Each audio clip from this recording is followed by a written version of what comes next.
Hello, everyone. Welcome to the 107th episode of the Spiritual Brainstorm. This video is going to be rather short, but I'd like to discuss a concept that I've kind of developed, which I coined the spiritual politeness, or the way to be polite about your spirituality.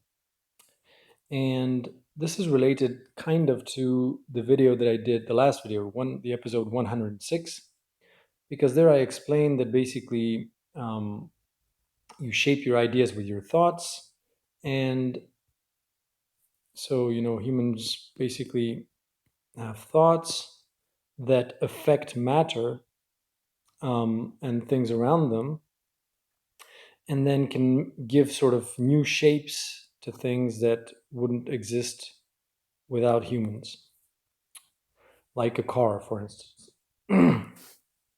And you see, then there's always kind of a filter or a limitation or rules that are placed upon this power in order to prevent humans to self-destruct because they're of lower consciousness and they would manifest stupid things that would end up destroying them.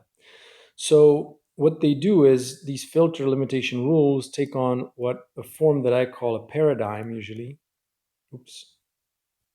Paradigm. And these have been numerous, but the last two is monotheism and scientific materialism. And with a paradigm, usually a paradigm is a sort of a lens through which you view or you look at reality, that you superpose on reality. So it isn't reality itself, it's your lens through which you interpret reality. So when 10,000 years ago a lightning would strike, humans would superpose a paradigm lens over reality, over something happening, and they would say that the gods are angry and they're throwing things out of the sky. And and they would then, based on their paradigm, because this event is kind of neutral, based on their paradigm, they would then, a paradigm usually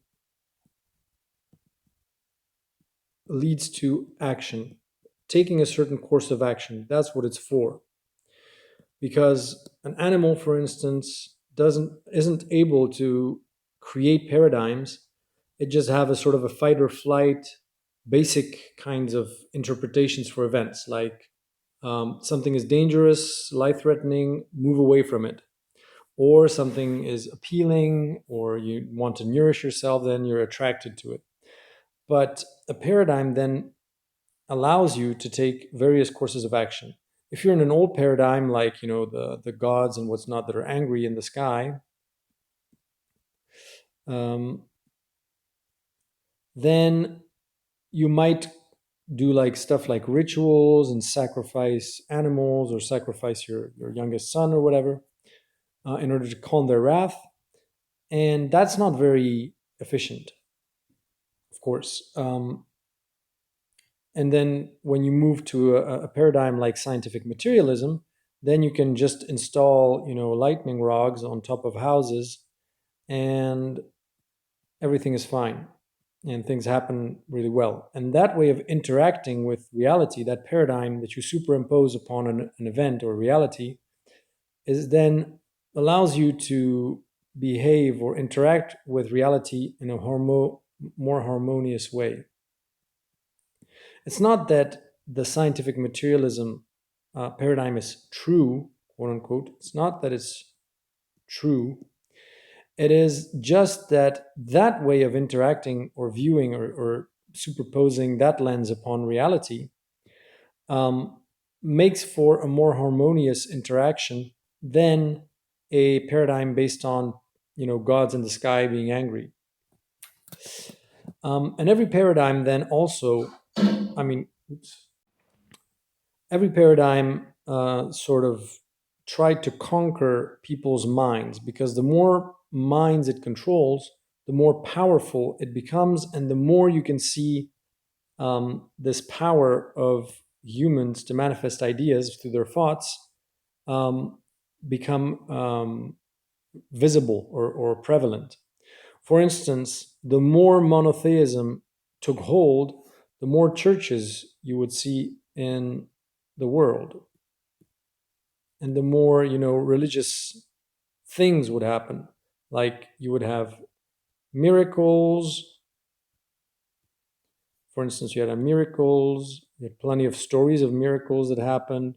You would have churches, like I said.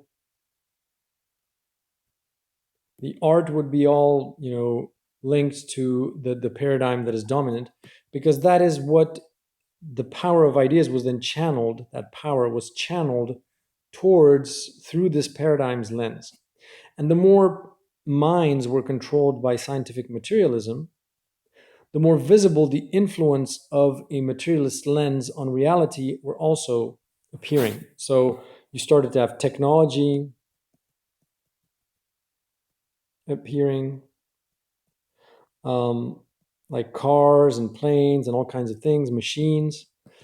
And that is just the result of the minds of the people being conquered in a way, or convinced by a new paradigm. So instead of building churches, now you put all your efforts into building, big particle colliders or whatever, universities and all kinds of things. And spiritual politeness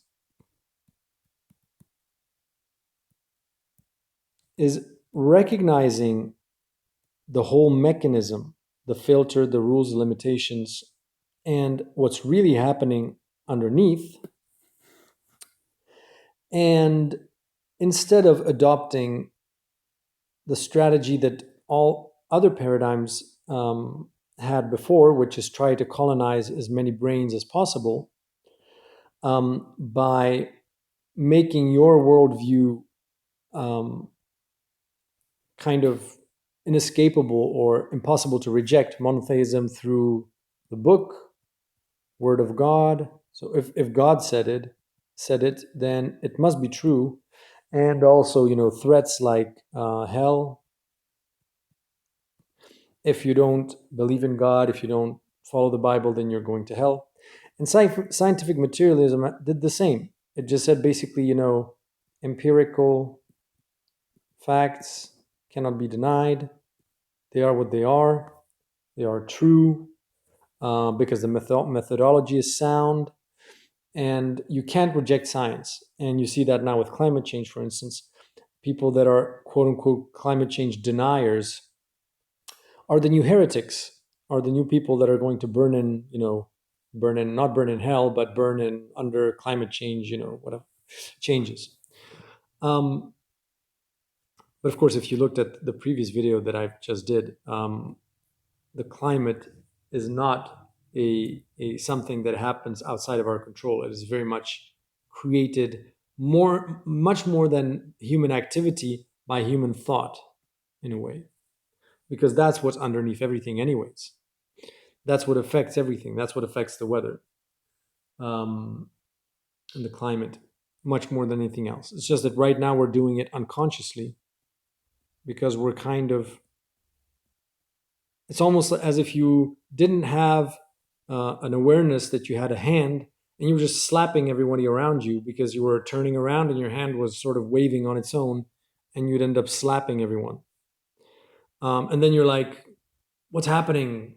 People are pissed off and it must be whatever, you're trying to find some kind of cause for it, and trying to find who's controlling the hand. And that's what basically, I'm sort of swifting off course now, but I'll get to the politeness part. Um, so you're trying to find out who's using that hand, flapping it about, and then that's what climate change scientists are doing. Basically, they're almost saying that this phenomenon is because of human actions, of pollution, of all that, and they think it's the material side that's responsible and not the thoughts, sort of, um, and all other kinds of processes that are there that are underlying all that. And also, I don't know if you know this guy. It's really one of my references now. Thomas Mellon Thomas Benedict, a guy that had a near-death experience and then came back and talked to the light regularly. And he said basically that from the other side, when you ask what climate change is, he says it's just a natural counter reaction to delaying an ice age, which should have hit the planet some 100 years ago already. We are late for another ice age. And so, on an unconscious level, we're manifesting climate change and higher temperatures because the alternative would have been glaciation period. So we're delaying that in order to get our shit together and start behaving like a harmonious one global organism in order to be ready to be born. Just like a baby, would maybe, like, unconsciously there'd be all kinds of mechanisms to try to delay the resource limitations and all kinds of problems that could happen at the end of pregnancy if the baby stays too long inside the womb. And so that's what you do when you remove the filter and you sort of look at what's underneath everything. And that's where spiritual politeness takes root, is that you understand this whole process that ultimately is just filters and artificial filters, rules, limitations that you place upon the power of individuals to shape reality through paradigms. And the spiritual politeness is to go the opposite way, besides this kind of you cannot deny or trying to colonize brains. It's to always include a way for the person that is listening to you to say, this is nonsense.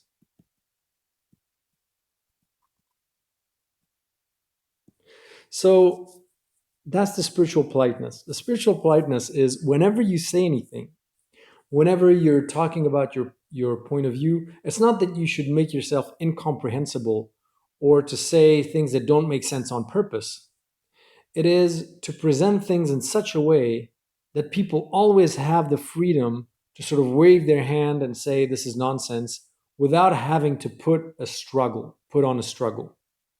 Because when you're in the old paradigm systems, such as monotheism or scientific materialism, it's extremely violent the way they try to impose their paradigm upon you. Because if they say, this is the book of God, written by God, God is the most powerful being in the world, and if you don't listen to it, you're going to hell, then if you don't want to adopt that paradigm, you have to defend yourself extremely violently and say, like saying no, and I won't go to hell, and what you're saying is bullshit, and you'll be very aggressive because ultimately it's almost like a threat. It's almost like if you don't adopt this paradigm, very bad things are going to happen to you. So it's very aggressive and threatening. It's as if someone said, I don't know, like trying to force you to do something, basically, like I don't know, eat this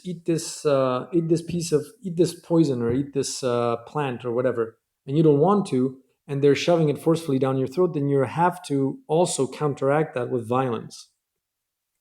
And the same with scientific materialism. If you look at any debates between people that are of scientific materialism and people that are non-believers, the debates, or whatever you want to call them, I don't know, like climate empirical fact deniers or conspiracy theorists or whatever, then it's going to be very violent, likely, because the scientists, they're so convinced that they hold the truth that they're going to be very violent in the way they talk to people about their alternative sort of view on reality. And it's not that the people that are conspiracy theorists or climate change deniers are right, quote unquote, because very often they're just the opposite of the same coin. Like you have, science on on one hand, and complete bogus and imagination on the other hand, and neither one of those faces of that coin is the right way to see things. It's to go beyond that coin and look at what's underlying everything. And and so also, something that is very important is that each of these paradigms had a purpose. You always adopt a paradigm that is the next sort of evolution for humanity in order to progress. Just like, we evolved from apes, chimps, uh, evolution. Just like you have biological evolution for the bodies, and our bodies adapted from being apes to being human-like, so too paradigms adapt and change in order for humanity to be able to grow. Like, for instance, only a scientific materialism paradigm could enable 8 billion humans to live on this planet. If we were all still believing in monotheism, then we wouldn't have developed any form of technology, and we wouldn't be able to feed or sustain or create cities that can hold 20 million people. Impossible. But it was enough for 1 million people, for instance, to live together in peace, because they had this one god, they had this one religion, and so they weren't constantly fighting over interpretations, or which shaman said, another shaman said that, and going to war between different clans. So they had that belief system, that paradigm that sort of settled everything. And now the next evolution is, to me, what I think is acknowledging the diversity of paradigms that exist, acknowledging that all of them serve a certain purpose, and that there is no need anymore for conquering other people's minds, because these paradigms are the wealth of humanity, just like having a diverse set of operating systems or programs. It allows you to interact with zeros and ones in a unique way. And so, for instance, monotheism is very useful if you want to interact with abstract ideas, beings, or spirits, or whatever, because they're non-material. And so it's much better to call an angel to fight a demon off than to try to fight it with your missiles. But scientific materialism is much better to interact with an asteroid, for instance. I mean, it would be pointless for humans to start praying for a miracle when an asteroid is about to hit Earth. It's much better to just send a missile and get it over with. And all of these paradigms are just methods or operating systems to interact with reality and to place these filters, limitations, rules in order for that to be sort of harmonious, consistent, like the little wheels that you put on the side of a bike for children. These little wheels that you put on the side so they don't fall off too often. Well, placing rules, limitations, and filters on your power of manifestation, like through thought, is the right thing to do when you're still at a level of consciousness where you would manifest just about anything that you want. And so what we're going to do is I believe we're going to move towards this spiritual politeness, which is just a respect for other people's beliefs or paradigms, understanding that they're doing their thing, you have the right to do your thing, and just sharing your point of view in a way that is non intrusive, invasive, imposing, self-imposing, or believing that you hold the ultimate truth and they should adopt your point of view. So that's what I call spiritual politeness. I found this interesting. If you have any comments or questions, feel free to reach out, and talk to you in the next video.